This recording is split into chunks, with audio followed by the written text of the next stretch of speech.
Sir, মাথার ভারটা হালকা হতে না হতেই আবার মাথায় ভার চাপানোর ব্যবস্থা করে নিয়েছেন তো? মানে বুঝলাম না।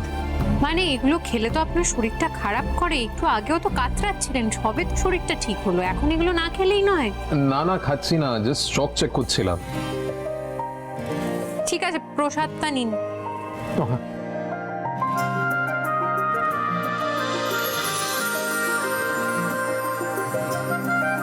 এই নিন প্রসাদ।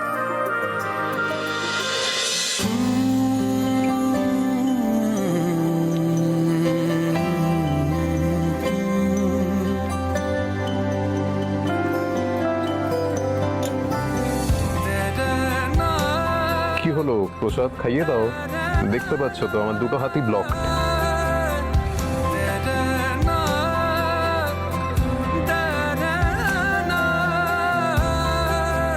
ওদের জুটিটা যেন না ভেঙে যায় ঠাকুর, ওরা যেন সারা জীবন একে অপরের হাত ধরে থাকতে পারে।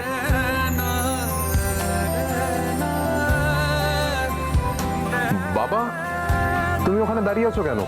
ভিতরে এসো। হ্যাঁ, আমি এসে গেছি, এবার তুমি বাইরে যাও। আমি বেরিয়ে যাব কেন?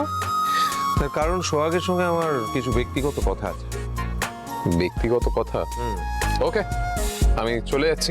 দাঁড়া দাঁড়া দাঁড়া দাঁড়া, বোতল দুটো নিয়ে কোথায় যাচ্ছিস? দেখে যা। সরি।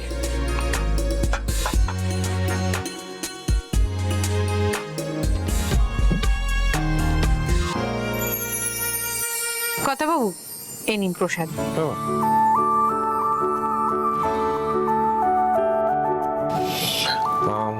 সোহাগ, তোকে আমার একটা উপকার করে দিতে হবে। এইভাবে কেন বলছেন কর্তা বাবু? কি করতে হবে বলুন আমায়। কাল সকালে তোকে আমার সঙ্গে একটা জায়গায় যেতে হবে।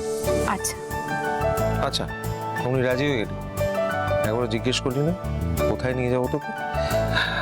ধর আমি যদি তোকে কোথাও নিয়ে গিয়ে অন্ধ কুয়োয় ধাক্কা দিয়ে ফেলে দিই?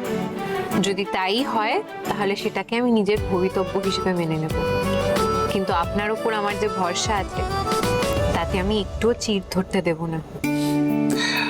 তুই না খুব চালাক জানিস তো সোহাগ, তুই আমার